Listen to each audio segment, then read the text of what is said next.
Let's watch a CNN panel break down what this next Trump presidency could look like, as the big thing in waiting right now is who will Trump appoint to what position, something that could signal a lot of his motivations one way or the other. So I've lined these up and we'll knock them down one by one. I think the senior tier is going to be people that at least could credibly get through Senate confirmation.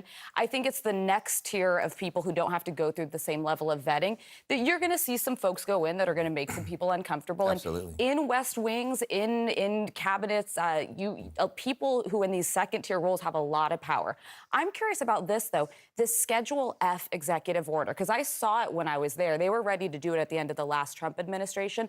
That would have basically made all civil servants fire at will. And I totally agree with the sentiment that she's sharing here. This is probably exactly how it will happen. I think the way Trump gets these loyalists in is through the appointments that are at the lower levels, so that they don't have the vetting threshold that the higher ones do, whereas they have to go through the Senate. They need to be at least somewhat credible, even though Republicans now have the Senate majority. So to the extent that they'll have to be credible is to be seen. But on these lower levels is where you could have the RFK Juniors. And I mean, if he's in charge of healthcare and health in this country, we're in serious danger with some of the conspiracies he likes to spindle into the health sector. You have Elon Musk, who has been having secret conversations with Russia, among all his other shortcomings that'll be in there. Vivek Ramaswamy, who just is a complete moron, if I'm being honest, also pretty chronic liar from what we've seen in his presidential campaign. Laura Loomer, a self-proclaimed white nationalist. These are the kind of people who will get appointments into our government by virtue of loyalty to Trump. And it's directly where we can see this having the shifting of a government to this partisan vehicle for backing Trump at all costs. You're going to see some folks go in that are going to make some people uncomfortable. Absolutely. And in West Wings, in cabinets, people who in these second tier roles have a lot of power. I'm curious about this, though, this Schedule F executive order, because I saw it when I was there. They were ready to do it at the end of the last Trump administration. That would have basically made all civil servants fire at will, so that Trump would have way more hiring power to put his own loyalists into those roles. That's where it becomes incredibly complicated and also, I think, risky when you're talking about pandemic preparedness, disaster management, and all these things that require decades of just expertise in that field. Yeah, and this is one of the main parts that MAGA would try to deny throughout this campaign that I thought made no sense to me, and that being Trump hiring loyalists to the government, mainly because he already tried to do this, right? He was going to do Schedule F executive order in 2020. The Schedule F executive order would have allowed the president this overarching right to fire nonpartisan government officials, like civil workers, people who pretty much, they could work for the government in local levels, at state levels, they could work on the federal level, but they don't have political affiliation. They just kind of fill the roles because of their expertise, because of their experience, because of one thing or another. It would have allowed him to fire them, right? And of course he's going to try to do it again. Him firing these civil servants, again, people nonpartisan, non-political, kind of what you want when it comes to things like disaster relief, pandemic prevention. You don't want people who are clouded with political ideology. You want people who know how to get the job done.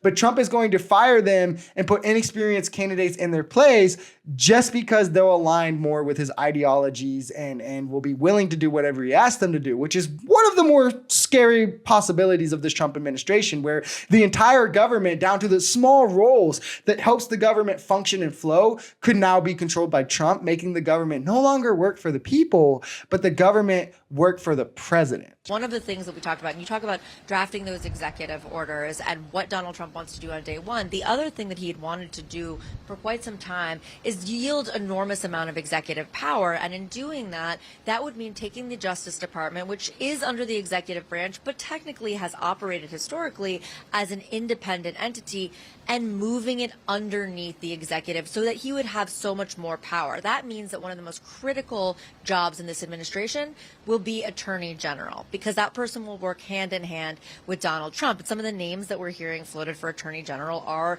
Texas Attorney General Ken Paxton, for example. Senator Mike Lee is on there, Mark Paletta, Matt Whitaker, a former Trump attorney. These are people whose names are being floated right now. The other part of why this is so critical, that person is likely going to be responsible for getting rid of or releasing those cases against him, particularly that January 6th case that they want to get rid of. What Trump plans to do with the executive branch, and he ran on doing as much, so it's not like it's a surprise, it's exactly what MAGA has been accusing Biden of doing the last 4 years, in that Trump wants to centralize power in the executive branch, including bringing the DOJ under him, so that he has the sole authority to direct them on what to do and what not to do. That be to prosecute those he tells them to erase cases he doesn't think should exist. This is true authoritarianism, and it's actually the president controlling the DOJ, where again, MAGA wants to pretend that Biden is doing this, even though they don't have it. They'll draw like these crazy, like, here's this and this person kind of knows him and to why Biden is controlling the DOJ. But when Trump is like, yeah, we're going to bring the DOJ under the executive branch, they're just like 4 more years. And it doesn't really make any sense. And it comes down to them being able to spin any outcome to fit their worldview because they just think whatever Trump does is right. So that's all that matters, which is sad because these are mainly people who will only focus on politics once every 4 years, just so they can come out of the woodworks and brag if they win. And then within 6 months later, they go on to not caring about politics, right? So they don't care at all about how these things could shift the Overton window, affect us for years to come politically, the effect on social issues and marginalized groups right now, which puts especially the younger generation into this deeper hole that is increasingly harder to climb out of. Like, it just became this one election going this far right, just made it that much harder and that much less likely that any of us will ever be guaranteed healthcare, right? That will ever focus on the climate the way that we need to, that those with crippling student debt or medical debt will ever have that forgiven to a level that allows them to contribute to the economy like anybody else. It just became that much harder that these ever become possibilities. And also on top of that, we shouldn't be wanting to centralize power under the executive. This is inherently anti-democratic. This goes against everything the founding fathers stood for, but this is what MAGA wanted ultimately. It was to anoint a king and for that king's name to be Donald Trump.